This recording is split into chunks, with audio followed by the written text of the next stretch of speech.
আসসালামু আলাইকুম and hello everyone, welcome back to our new video. I hope আপনারা সবাই ভালো আছেন। আলহামদুলিল্লাহ আমরা অনেক ভালো আছি।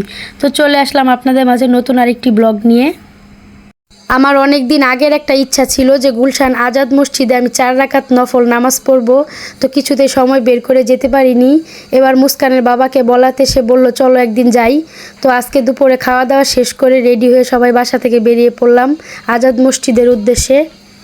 যেহেতু আজাদ মসজিদ আমাদের বাসা থেকে বেশি একটা দূরে না, তাই রিকশায় করে চলে যাচ্ছি। আজাদ মসজিদ হচ্ছে গুলশানে, তাই এটি গুলশান আজাদ মসজিদ নামে পরিচিত। এদিকে জিতুকেও সঙ্গে করে নিয়ে গেছি, কারণ জিতু বলছিল আপু আমিও যাব, যেহেতু তোমরা যাচ্ছ তাহলে আমিও নামাজ পড়ে আসবো, আমাকেও নিয়ে চলো। তাই আমরা সবাই মিলে একসাথে যাচ্ছি। তারপরেই তো চলে এসেছি আজাদ মসজিদে। তো আমরা 1 নাম্বার গেট দিয়ে প্রবেশ করলাম। সামনেই দেখছিলাম আতর, জায়নামাজ অনেক কিছু বিক্রি করছিল, সেগুলো একটু দেখছিলাম। মসজিদের ভিতরে প্রবেশ করার আগেই দূর থেকে দেখছিলাম অনেকটা জায়গা জুড়ে মসজিদটা, আর মসজিদটা বিশাল বড়। এখানে মেয়েদের নামাজ পড়ার জায়গা আলাদা এবং পুরুষদের আলাদা। তো মসজিদটা খুবই সুন্দর। এখানে প্রতিদিনই অনেক মানুষ আসে নামাজ পড়ার জন্য। এখানে গাড়ি পার্কিং করারও আলাদা জায়গা রয়েছে। মসজিদের ভিতরটা আসলে অনেক সুন্দর। তো আপনারা যদি কেউ চান নামাজ পড়তে আসবেন, অবশ্যই আসতে পারেন। বাহির থেকে ভিতরটা আরও অনেক বেশি সুন্দর।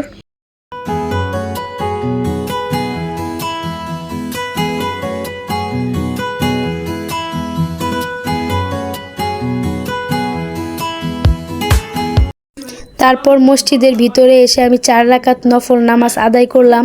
তো নামাজ পড়া শেষে উঠে দেখছি আমার দুষ্টু বুড়িটাও নামাজ পড়ছে। মাশাল্লাহ, সবাই আমার দুষ্টু বুড়ির জন্য দোয়া করবেন, আল্লাহ যেন তাকে নেক হায়াত দান করে। এখানে আসার পর আমার খুবই ভালো লাগছিল। ভিতরটা এত সুন্দর যে আমার বাইরে যেতে ইচ্ছে করছিল না। আর কিছু মহিলারা এখানে বসে তালিম করছিল, তো সেখানে আমিও বসে কিছুক্ষণ তালিম শুনলাম। ছেলেরা যেখানে নামাজ পড়ে সেখানে মুস্কানের বাবা নামাজ পড়ছিল, তাই আমি এখানে বসে তালিম শুনছিলাম। এই নিয়ে আমি দ্বিতীয়বারের মতো মসজিদে নামাজ পড়তে এসেছি, কারণ আমাদের গ্রামের বাড়ি কিশোরগঞ্জ। সেখানে ঐতিহাসিক মসজিদ হচ্ছে পাগলা মসজিদ, সেখানেও আমি বেশ কয়েকবার নামাজ পড়েছি। তো এবার এসেছি গুলশান আজাদ মসজিদে নামাজ পড়তে। তো আমার খুব ভালোই লাগছিল। এই নিয়ে আমি 2টা মসজিদে নামাজ পড়েছি। এদিকে মুস্কানের বাবা বেশ কয়েকবার ফোন দিয়েছে, যেহেতু ফোনটা সাইলেন্ট করা ছিল তাই আমি দেখিনি। মুস্কানের বাবা বলছিল আমি নিচে দাঁড়িয়ে আছি, তোমরা আসো। তারপর মসজিদ থেকে নিচে নেমে আসলাম।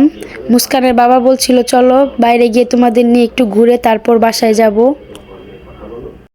মুস্কানের বাবা বলছিল চলো সবাই মিলে একটু চা খাই, তাই 3জন মিলে একটু চা খাচ্ছিলাম।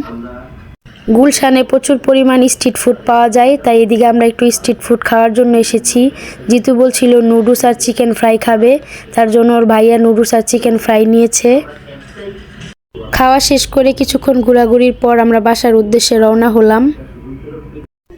আমাদের আজকের ভিডিওটি এ পর্যন্তই। তো ভিডিওটি ভালো লাগলে do like, comment, share and follow our page. That's all for today. Thanks for watching. আল্লাহ হাফেজ।